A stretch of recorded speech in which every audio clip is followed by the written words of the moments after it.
Assalamualaikum warahmatullahi wabarakatuh. Waalaikumsalam warahmatullahi wabarakatuh. Alhamdulillah wassalatu wassalamu ala Rasulillah wa ala alihi wa sahbihi wa man wala. Amma ba'd. Ayyuhal ikhwa wal akhwat, azzani wa azzakumullah. Saudara-saudariku yang semoga dimuliakan oleh Allah. Ya, sekarang seperti biasa di malam Ahad kita mengkaji pembahasan kitab Ad-Durarul Bahiyah fil Masailil Fiqhiyah karya Imam Muhammad bin Ali Asy-Syaukani rahimahullahu taala. Semoga Allah merahmatinya.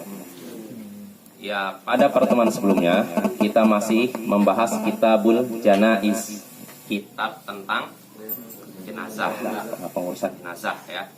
Jadi pada pertemuan sebelumnya kita sudah menyinggung beberapa sunnah, beberapa perkara yang disunnahkan terkait orang yang akan meninggal dunia. Pertama apa? Menjenguk orang sakit. Sepakat para ulama ini sunnah, hadisnya mutawatir. Kedua, mentalqin, membimbing orang yang akan meninggal untuk mengucapkan dua kalimat syahadat atau la ilaha illallah. Ini sudah cukup. Yang ketiga, kata Imam Syaukani, wa taujihuhu, menghadapkan atau mengarahkan orang yang akan meninggal ke arah kiblat. Nah, ini pendapat Imam Syaukani. Beliau menyatakan ini termasuk sunnah, bahkan ini pendapat jumhur ulama. Namun hadis yang menyebutkan tentang mengarahkan ke kiblat, hadisnya lemah. Ya, tidak ada hadis yang sahih yang menyebutkan demikian. Maka yang benar, wallahu a'lam, tidak disunahkan mengarahkan orang yang akan meninggal ke arah kiblat, nggak perlu ya. Sebagaimana itu perbuatan yang diingkari oleh Sa'id bin Al-Musayyab, seorang ulama tabi'in, ketika dia sakaratul maut, ranjangnya diarahkan ke kiblat. Nah, ketika dia siuman, dia pun mengingkari perbuatan tersebut ya. Tapi ini sekali lagi Bapak-bapak, ada perbedaan pendapat di antara para ulama. Kalau mayoritas ulama berpendapat sunnah. Jadi kita toleransi ya dalam hal ini ya. Walaupun Imam Syaukani sendiri setelah menyebutkan ini sunnah, tapi di syarahnya, di penjelasannya, beliau menyatakan hadisnya lemah. Jadi kadang Bapak-bapak, kadang terkecoh saya tuh. Saya pertama membaca matannya. Matan itu istilahnya redaksi Isi, kan ada isi, ada penjelasannya. Kalau ngeliat dari isinya, oh ini sunnah. Tapi kalau ngeliat Waalaikumsalam. Tapi kalau ngeliat penjelasannya ternyata itu tidak sunnah sebenarnya. Hadisnya lemah. Ini yang seperti Mas Syaukani, mengarahkan kiblat. Yang keempat, menutup mata, menutupkan mata mayit ketika dia sudah meninggal. Ini juga termasuk sunnah. Kalau ini sepakat sunnah berdasarkan perbuatan Rasulullah SAW ketika sahabatnya, di antaranya Abu Salamah, dia meninggal dalam keadaan matanya begini, terbelalak.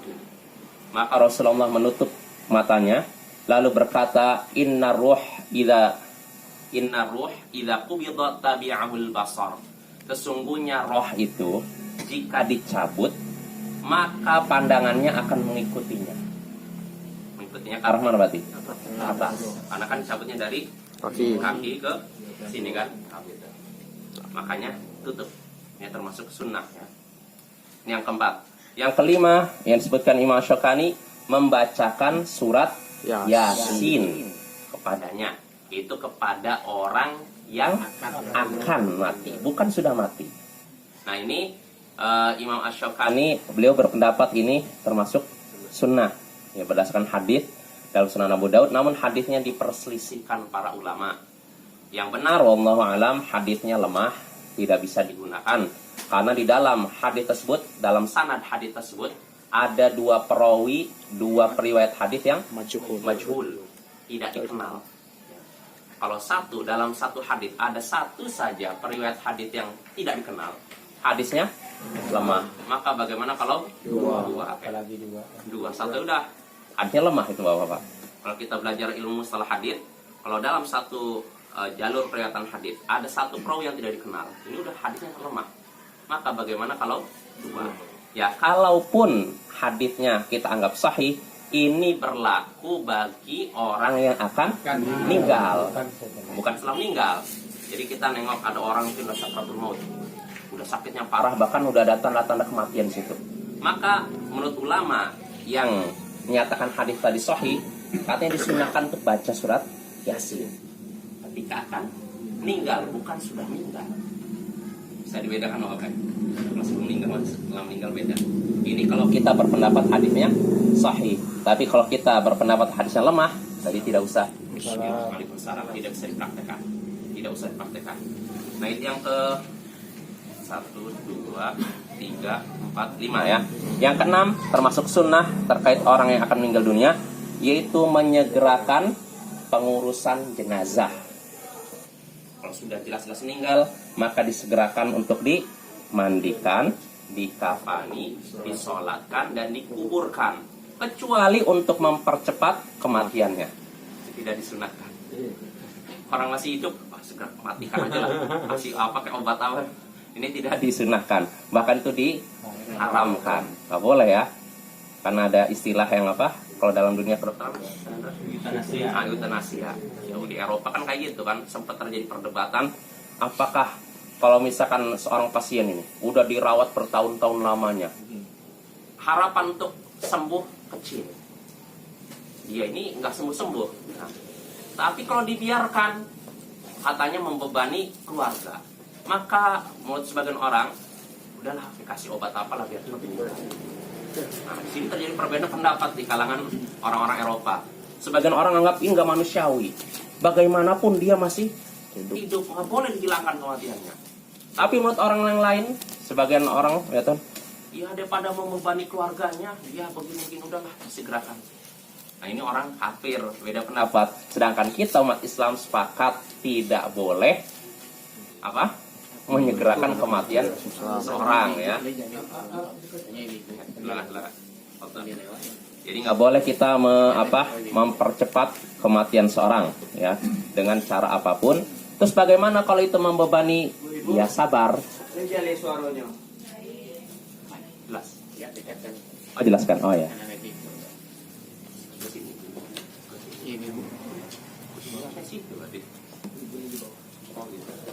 Ya, jadi begitu ibu-ibu. Jadi termasuk sunnah menyegerakan pengurusan jenazah kecuali untuk mempercepat kematiannya. Ini tidak disunahkan, bahkan diharamkan.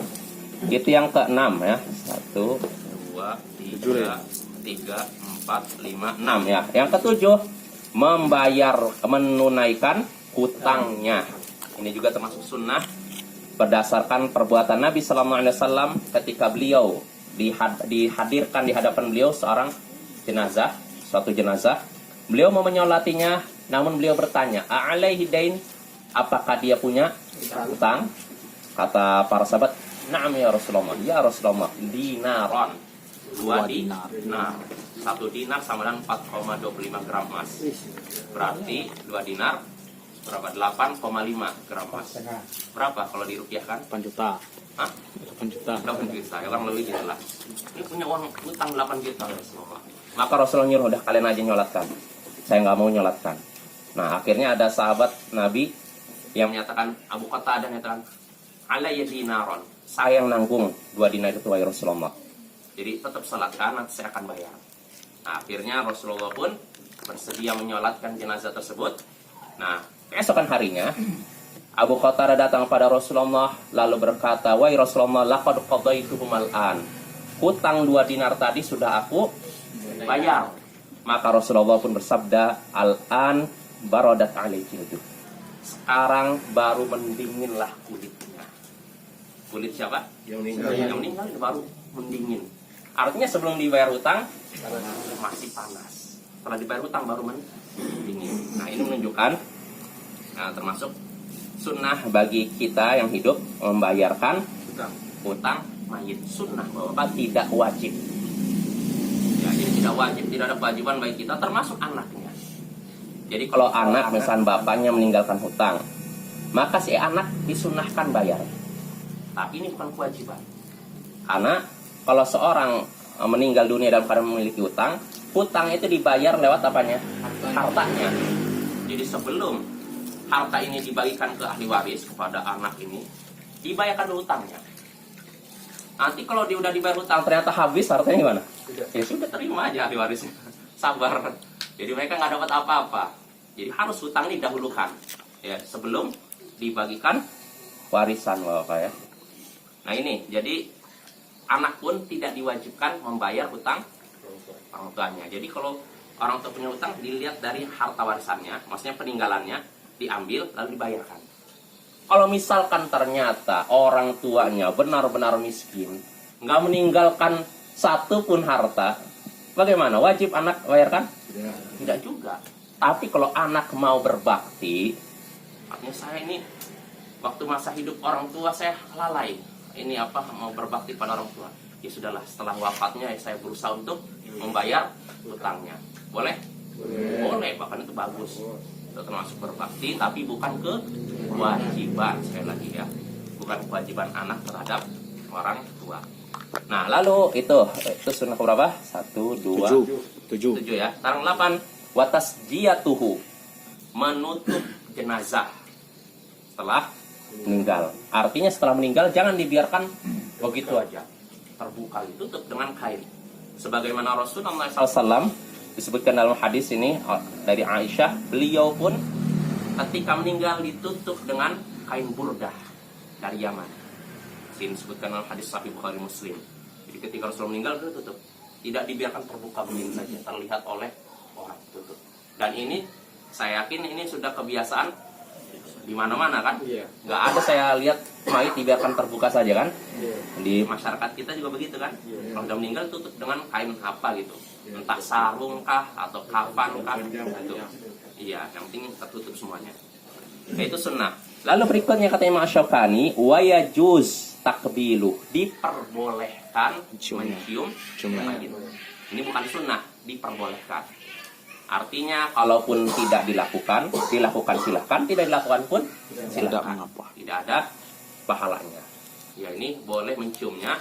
Dan menciumnya apakah sebelum dimandikan atau setelah dimandikan, ini tidak ada keterangannya.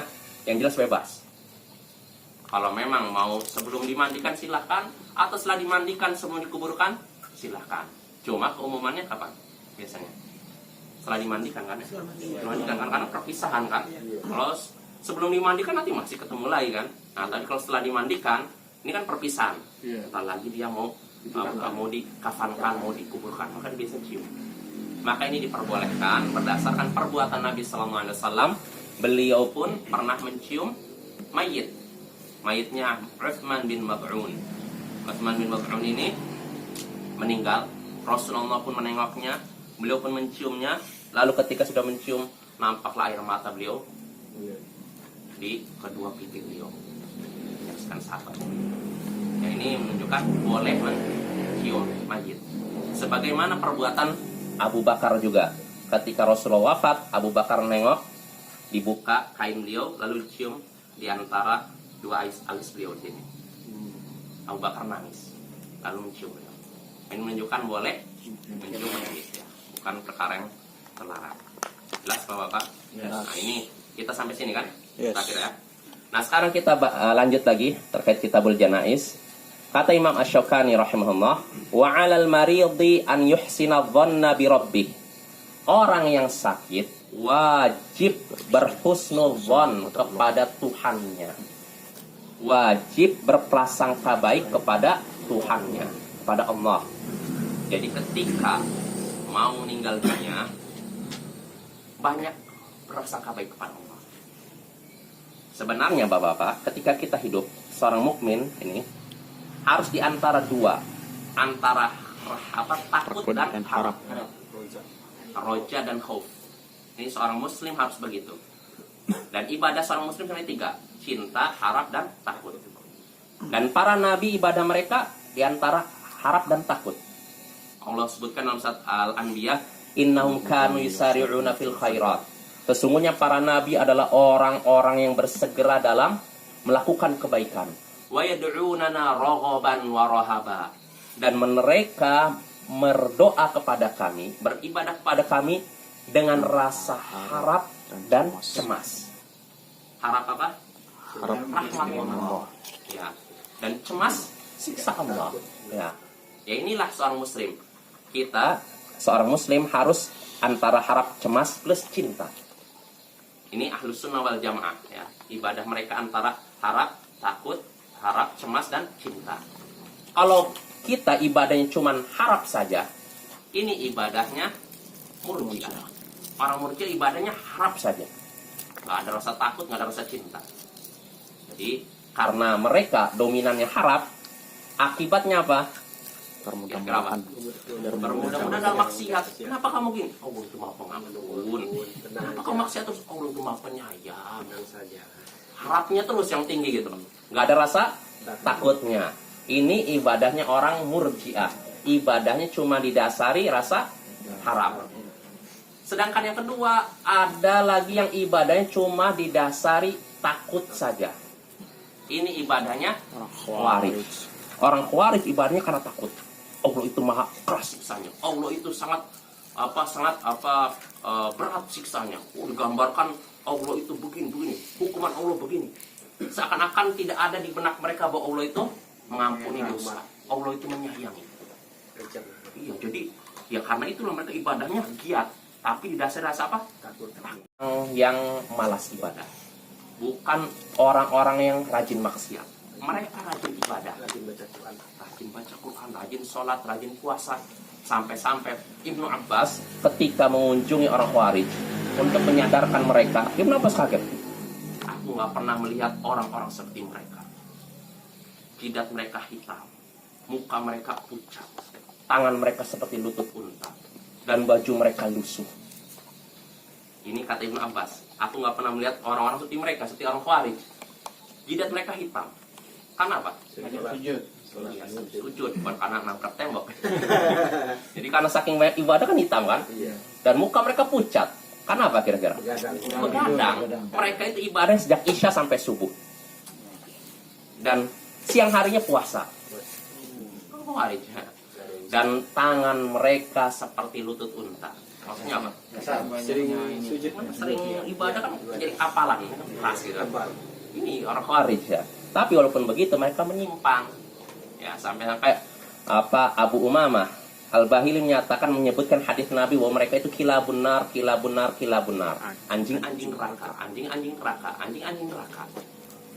Jadi, mereka ibadah tapi tanpa dasar ilmu. Nah, di antaranya apa? Itu ibadah cuma takut saja tanpa ada rasa harap. Ini Khawarij ya. Jadi kalau Murji'ah ibadahnya cuma harap, kalau Khawarij takut. Nah, yang ketiga ada lagi yang ibadahnya karena cinta saja. Ini orang-orang sufi. Nah, jadi ada sebuah perkataan yang dinisbatkan kepada tokoh mereka, Rabi'ah Al-Adawiyah, walaupun ini perlu dipertanyakan lagi. Jadi katanya dia pernah berkata, "Ya Allah, kalau memang aku beribadah kepadamu karena mengharapkan surgamu, maka jangan masukkan aku ke surgamu. Dan kalau aku beribadah kepadamu karena takut nerakamu, maka masukkanlah aku ke nerakamu. Aku beribadah kepadamu karena cinta kepadamu." Jadi karena dasar cinta, bukan karena harap dan takut. Nah, ini ibadahnya orang sufi. Adapun ahlus sunnah wal jamaah, ibadahnya didasari tiga: harap, cemas, dan cinta. Ya, jadi ini Bapak-bapak, kita dalam hidup harus begitu. Nggak boleh cuman satu saja. Kalau misalkan yang dominan ini, tapi disertai yang lain nggak masalah. Nah, kita ibadahnya ketika masih sehat harus antara khauf dan roja, cemas dan harap dan takut. Ya, ini ibadah seorang mukmin ya. Ini dalam keadaan sehat. Nah, begitu dalam keadaan akan meninggal. Cuma yang jadi masalah, tadi kita kan ibadahnya harus diantara harap, takut, cinta ya. Nah, yang jadi pertanyaan, kalau dalam keadaan sehat, yang dianjurkan kita lebih dominan mana? Harap atau takut? Takut. Kata para ulama, kalau masalah Imam Ahmad, kalau dalam keadaan sehat, perbanyak rasa takut dibandingkan harap. Supaya apa kira-kira? Termotivasi. Supaya kita nggak maksiat kan? Maksiat. Nah, iya. Karena mampu. Iya, karena kalau orang takutnya lebih besar kan, nanti gimana nih saya kalau maksiat ini kan? Iya. Ini kalau dalam keadaan sehat. Adapun kalau dalam keadaan sakit dan merasa ajal sudah dekat, kata para ulama justru yang perbanyak adalah rasa harap dibandingkan takut. Jadi kita diperbanyak rasa harapnya dibandingkan takutnya, ya. Walaupun tetap dua-duanya ada rasa takut dan harap, tapi rasa harapnya di dominannya. Ya tetap kedua-duanya harus tiga, ya tiganya harus tetap ada ya, cinta, harap, takut. Dan ini kewajiban seorang yang sakit dan merasa ajalnya sudah dekat. Dia hendaknya berprasangka baik kepada Allah, ya. Dan Imam Asy-Syaukani sini menyebutkan dalilnya, ya diantaranya hadis yang masyhur dalam Sahih Bukhari, Nabi Sallallahu Alaihi Wasallam bersabda, "Ana 'inda dhanni 'abdi bi." Sesungguhnya aku sesuai prasangka hambaku kepadaku. Aku sesuai prasangka hambaku kepadaku. Artinya apa? Kalau seorang hamba berprasangka baik kepada Allah, maka Allah pun akan baik. Tapi kalau prasangkanya buruk, Allah pun akan memberikan keburukan. Ini umum, ya, baik dalam masih masa sehat maupun sakit, ya. Begitu juga ketika sakit, terutama ketika akan menjelang meninggal dunia, ya. Disebutkan dalam Sahih Sunan Abu Daud di sini, Sunan Abu Daud bersama Tirmidzi, dari sahabat Anas bin Malik, suatu hari Nabi Sallallahu Alaihi Wasallam menjenguk seorang pemuda, dan pemuda ini sedang menghadapi sakaratul maut. Maka beliau pun bertanya kepada pemuda ini, "Kaifa tajidu?" Bagaimana engkau mendapati dirimu? Artinya engkau ini dalam keadaan sakit begini. Bagaimana engkau dapati dirimu? Seperti apa perasaanmu? Maka orang ini berkata, "Arjullah wa akhafu dunubi." Wahai Rasulullah, aku sekarang ini nih, dalam keadaan sakit begini, udah mau meninggal nih, aku mengharapkan Allah, mengharapkan rahmat Allah, dan aku juga khawatir dosa-dosaku. Aku mengharapkan rahmat Allah, tapi juga aku khawatir nih dosaku nanti gimana nih. Maka kata Rasulullah SAW bersabda, "La yajtami'ani fi qalbi 'abdin, la yajtami'ani fi qalbi 'abdin fi mithli hadzal mautin illa a'tahu ma yarjuh wa amanahu mimma yakhaf." Tidaklah berkumpul dua perkara ini pada seorang hamba. Tidaklah berkumpul dua perkara ini. Apa dua perkara ini maksudnya? Harap dan takut. Harap rahmat Allah dan takut dosa, takut siksa Allah. Tidaklah berkumpul dua perkara ini pada seorang hamba di masa-masa seperti ini. Masa apa? Sakaratul maut, ya. Tidaklah berkumpul pada seorang hamba tidaklah dua perkara ini berkumpul pada diri seorang hamba di masa-masa seperti ini, kecuali Allah akan memberikan kepadanya apa yang ia harapkan dan memberikan keamanan kepadanya dari apa yang ia khawatirkan. Jadi kalau kita menjelang meninggal dunia begitu, Bapak, Allah pun akan memberikan keamanan kepada kita. Harapan kita akan Allah. Nah, ini. Jadi hendaknya kita husnudzon kepada Allah, terutama di ketika sakit. Ya, perbanyak husnudzon. Allah itu pengampun, Allah itu penyayang. Dosa saya begitu banyak, tapi saya yakin Allah itu begini. Terus saja sambil istighfar, hampir mohon ampun kepada Allah, bertobat kepada Allah, maka Allah pun akan memberikan sesuai prasangka kita kepada Allah. Nah, ini kewajiban bagi orang yang sakit, ya. Ya, terutama orang yang akan meninggal dunia. Lalu berikutnya kewajiban orang yang sakit juga, wa yatuba ilai, bertobat kepada Allah. Saya mau nanya Bapak, apakah bertobat itu harus menunggu sakit dulu? Di sini Mama Syakon menyatakan wajib bagi orang sakit bertobat. Kenapa orang sakit? Ya, orang sakit beda dengan orang sehat kan. Orang sehat mungkin ngerasa apa? Masih jauh ajalnya. Tapi kalau orang sakit, dia kan ngerasa kan? Boleh lagi tunda-tunda. Iya, terlaluan kalau udah sakit masih juga maksiat. Ya kan? Orang yang sehat maksiat nggak wajar, tetap salah kan? Tapi orang sakit masih juga maksiat. Ini keterlaluan itu. Kurang ajar. Kurang ajar. Iya. Nah ini, jadi orang yang sakit, dia wajib bertobat. Harus lebih banyak bertobat lagi dibandingkan orang yang sehat, ya. Dalilnya banyak, ya. Kewajiban harus bertobat. Allah berfirman, "Wa tubu ilallahi jami'an ayyuhal mu'minun la'allakum tuflihun." Bertobatlah kalian kepada Allah, wahai orang-orang yang beriman, agar kalian beruntung. Ini umum, ya. Baik orang sehat maupun sakit, ya. Apalagi orang sakit, ya, harus ini lagi.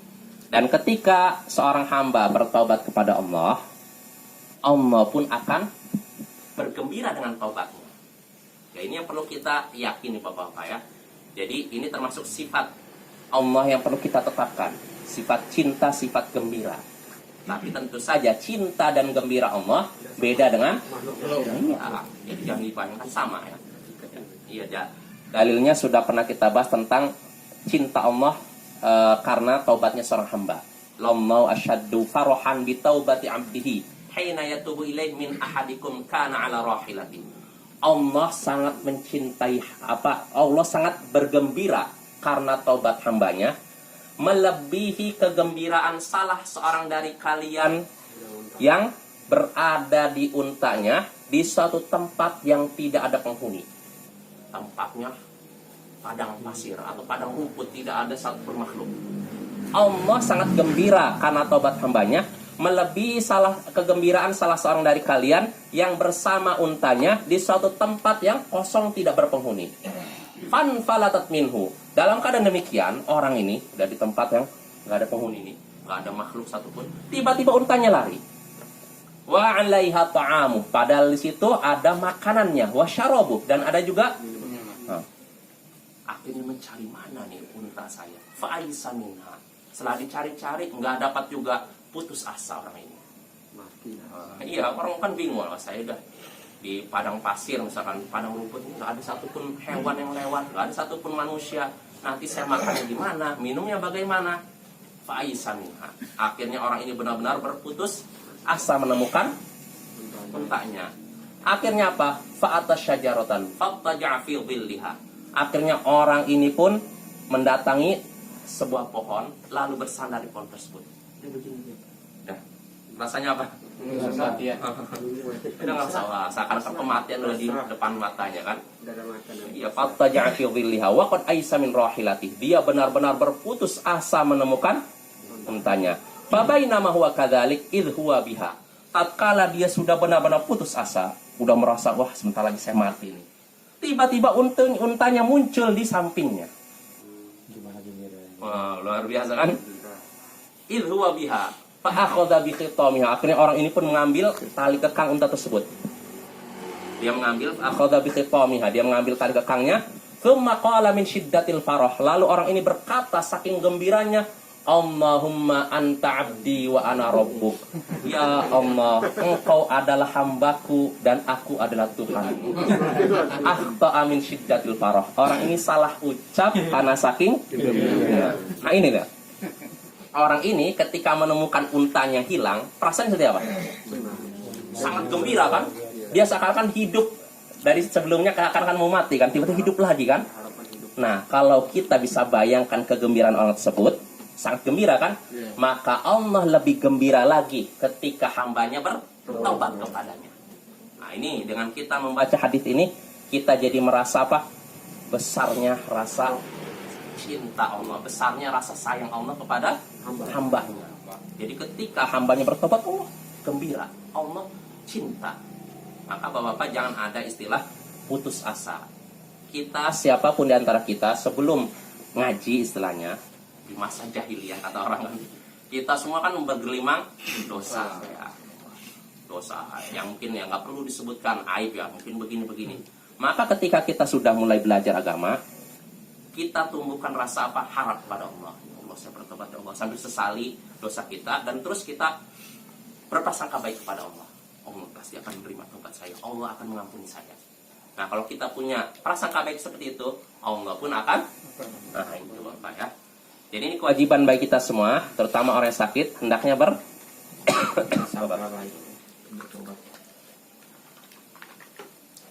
Lalu terakhir, kewajiban orang sakit, kata Imam Syukani, wa yatakhallasa min kulli ma alaih.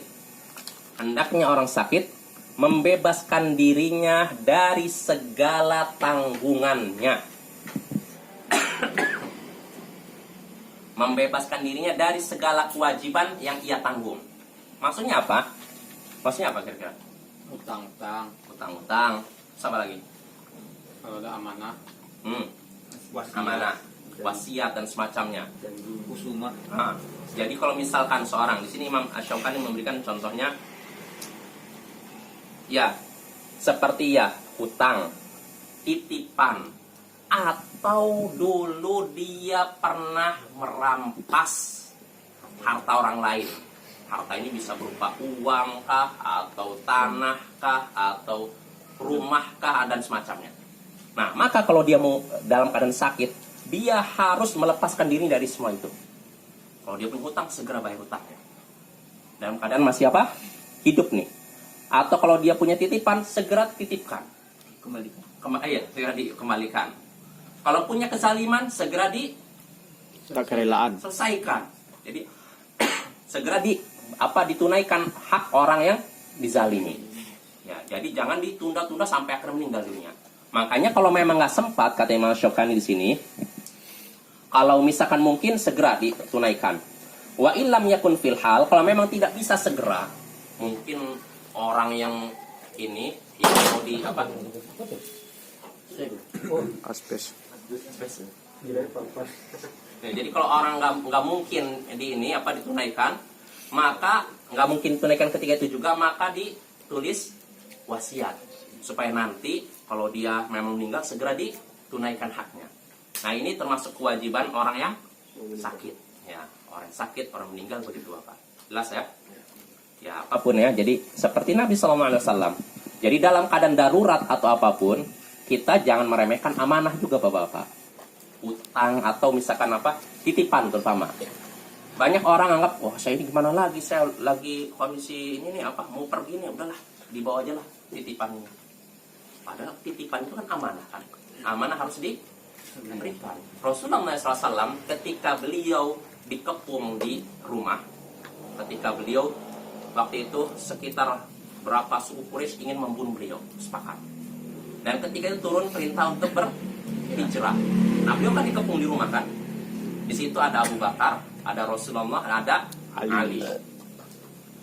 Turun wahyu pada beliau yang menyuruh beliau untuk hijrah.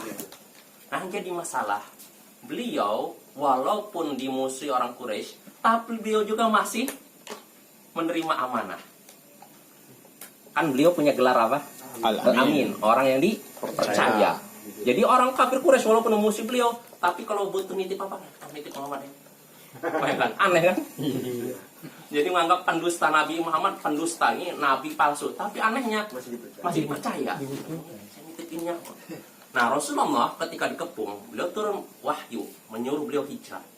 Nah, beliau pergi sama Abu Bakar. Yang ditinggalkan Ali. Nah, Ali bin Abi Thalib disuruh tidur di tempat beliau, dipakaikan selimut beliau. Lalu sebelum pergi, beliau ngomong ke Ali, ini ada titipan, serahkan ke fulan. Ini amanah, tolong berikan kepada fulan. Jadi Rasulullah tidak pergi begitu saja. Mentang-mentang, oh saya dalam kondisi terdesak, udah darurat lah, tinggalkan aja amanah. Enggak. Beliau tetap tunaikan amanah tersebut. Nah, inilah yang perlu kita tiru ya. Jadi kalau kita dapat amanah atau apapun, tunaikan amanah tersebut.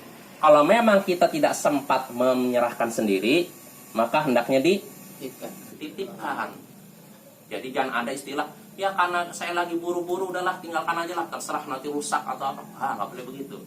Rasulullah dalam kondisi darurat mau dibunuh, tetap amanahnya jelas Bapak ya.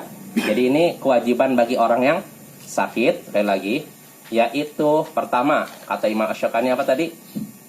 Pertama, berhusnudzon, itu berprasangka baik kepada Allah.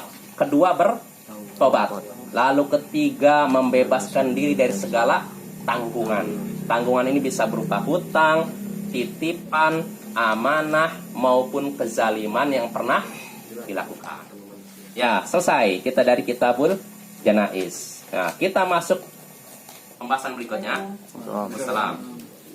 Jelas Bapak-bapak? Atau ada yang mau ditanyakan terkait ini? Kitabul Janaiz. Ustaz, Ya. kamu tadi masih teringat nih Ustaz, mencium orang kematian tadi itu Ustaz. Nah, ada batasnya Ustaz. Misalnya saya anak gadis saya meninggal, tentu yang anak penyindir saya karena kasihan anak gadis nama meninggal diciumnya. Boleh tidak orang lain mencium? Boleh. Boleh. Tentu saja yang bukan mahram nggak boleh. Iya, kalau yang mahram nggak apa-apa, atau satu sejenis lah. Misalkan perempuan mencium perempuan nggak masalah. Ya, dia lagi anak-anak datang, ujung-ujungnya dia cium juga kayak Oh, yang bukan mahram gitu Pak. Nggak boleh, nggak boleh. Yang bukan bukan mahram apa? batal. Kan ada batasnya itu Pak kan? Betulnya enggak batas. Hah? Kesempatan. Apa ya? Kan ada batasnya itu bukan mahramnya tidak boleh menikahkan. Iya, jadi Yang sana pemilihnya yang dari terdekat baru bisa. iya, jadi kalau yang bukan mahram nggak boleh menyentuh lawan jenis baik ketika masih hidup maupun sudah meninggal. Jadi jangan mentang-mentang udah meninggal lah, kesempatan lah. Nggak boleh, ya. Termasuk bapak dalam hal memandikan juga nanti akan kita bahas sebenarnya. Lawan jenis nggak boleh mandikan yang lawan jenis. Laki-laki nggak boleh mandikan perempuan kecuali istri. Suami istri. Terus bagaimana kalau anak ada beda pendapat? Bagaimana kalau ibu sendiri ada beda pendapat? Nah, sebagian ulama menyatakan kalau memang lawan jenis, misalkan seorang ibunya meninggal, nggak ada perempuan yang bisa mandikan dia, anaknya laki-laki. Sebagian ulama menyatakan nggak usah dimandikan, tayamumkan saja. Ya, kecuali kalau istri nggak apa-apa. Tapi kalau selain istri katanya jangan dimandikan, tapi cukup di tayamumkan. Nah ini yang masih ada hubungan ini kan, apalagi yang nggak ada hubungan kerabat, mandikan boleh, masuk mencium itu nggak boleh. Jelas Bapak? Ya, kita lanjut ya. Ya kita masuk pasal baru di sini yang disebutkan oleh Syokani, faslun ghuslul mayyit, pasal tentang memandikan mayit. Nah kita masuk pembahasan baru nih, memandikan mayit.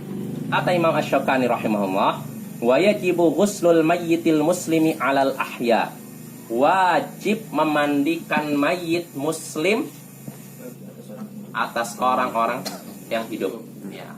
Wajib orang-orang yang hidup gitu saya kalau terjemahkan enaknya, memandikan mayit yang muslim.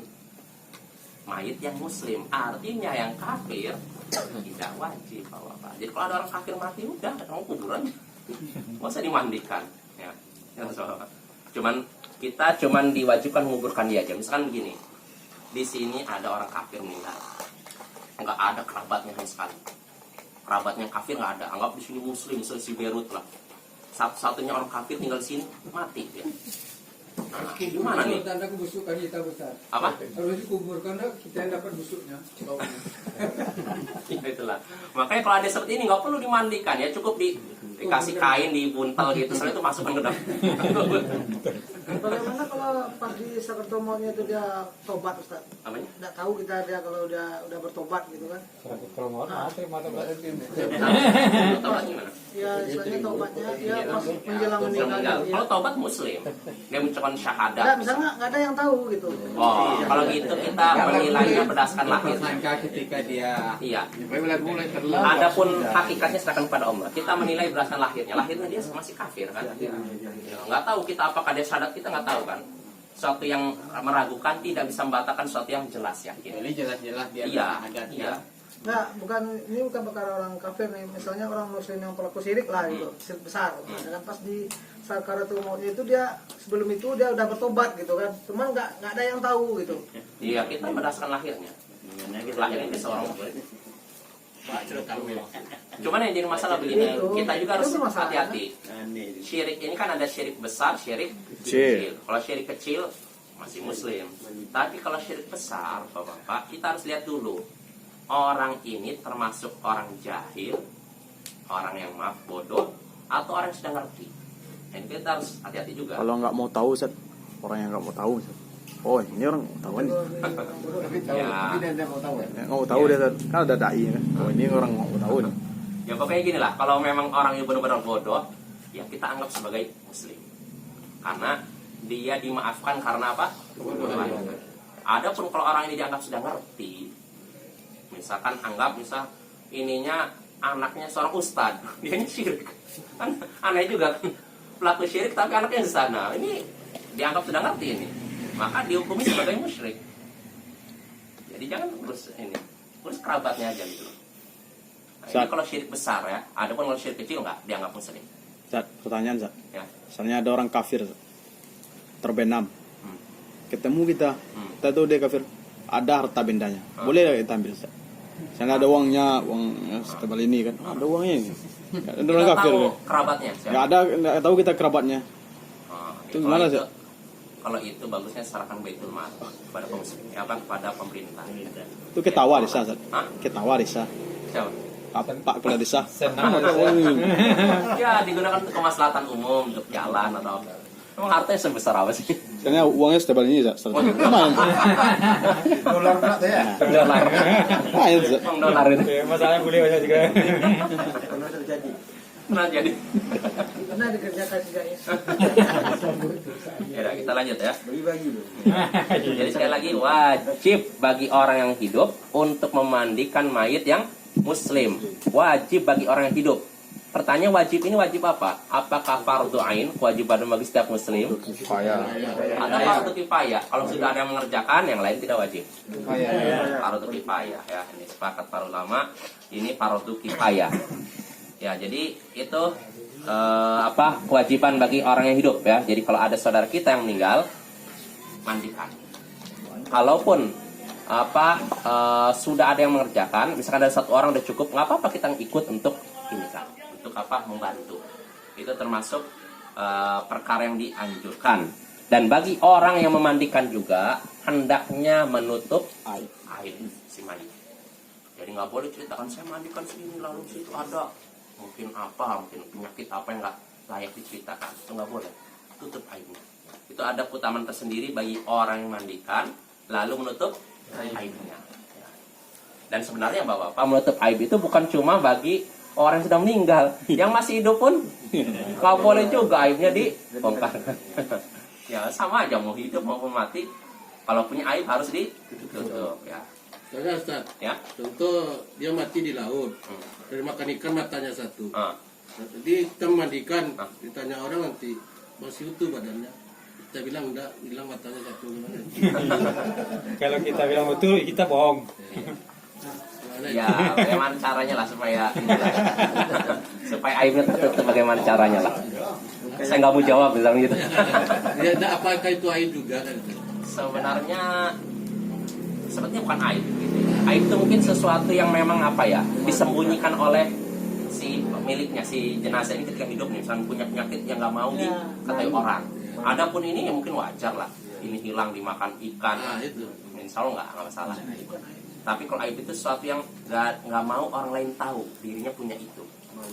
Iya malu. Mungkin bapak tahu kan, mungkin penyakit apa gitu loh. Apa penyakit tahu? Kalau bagi orang. Misalnya lah kusta aja lah dulu. Kusta misalkan. Itu kusta kan sebagian orang aib kan. Nah maka kalau kita ini mandikan ada kusta, sembunyikan aja. Jangan ceritakan. Nah kalau seorang bisa seperti itu, dia dapat pahala yang besar. Saya lupa hadisnya, ada keutamaan tersendiri masalah ini. Nah kalau seorang sudah ada orang seperti ini, itu bagus. Jadi nggak perlu lagi keluarga mayit membayar orang. Karena ada sebagian orang karena khawatir aib mayitnya disebarkan, saya bayar ya. Nggak perlu sebenarnya. Ya artinya gotong royong lah, ini saudara sama muslim saya mandikan. Yang penting aibnya jangan dibongkar gitu kan. Kalau seperti ini Ustaz, mayatnya misalnya udah dimandikan, tapi sering keluar kotoran gitu, najis gitu, mandikan lagi, batal lagi, keluar lagi, itu orang tidak bertanya pun berarti itu nggak boleh diceritakan Ustaz. Iya, benar. Karena Aib malu juga. aib gitu. Iya. Termasuk ya seperti seorang mandikan dari tadi keluar najis dari mulutnya. Karena kan seperti itu kan? Ya. Saya keluar ini kotoran dari mulutnya, apa ini? Pernah terjadi seperti itu. Maka tutup aib. Nah, kecuali kalau kita mau ngambil nasihat pada masyarakat atau pada siapa, tapi tanpa disebutkan namanya. Saya pernah mandikan lalu kejadiannya aneh begini. Nah, ini nggak masalah sebagai pelajaran, tanpa perlu disebutkan. Kalau disebutkan, nah itu udah membongkar aib. Hati-hati Bapak ya. Kata Nabi SAW, "Man satara musliman satarahullahu fid dunya wal akhirah." Siapa yang menutupi aib seorang muslim, maka Allah akan tutup aibnya di dunia dan akhirat. Nah, boleh seorang muslim membongkar aib siapapun ya. Nah, ini kewajiban pertama ya. Wajib memandikan jenazah mayit muslim bagi orang-orang hidup, atas orang hidup. Lalu berikutnya kata Imam Asy-Syaukani, wal qaribu aula bil qaribi idza kana min jinsi. Seorang kerabat lebih berhak memandikan kerabatnya jika satu jenis. Satu laki-laki ya. Sama-sama laki-laki. Iya, laki-laki. Misal, saya punya kerabat. Wah, bisa pertanyaan juga Bapak ya. Ya, jadi kita sampai sini. Insyaallah pada pertemuan berikutnya kita lanjutkan lagi pembahasan tentang mandikan mayit ya. Subhanallah, alhamdulillah. Berapa Pak jadi ya sampai Yang orang sakit kapan jadinya? Ya, saat Ini lah Pak. Iya. Sama dulu, ini banyak bang. Sampai Ismail. Sampai Ismail gitu. Pak Mail loh. Iya.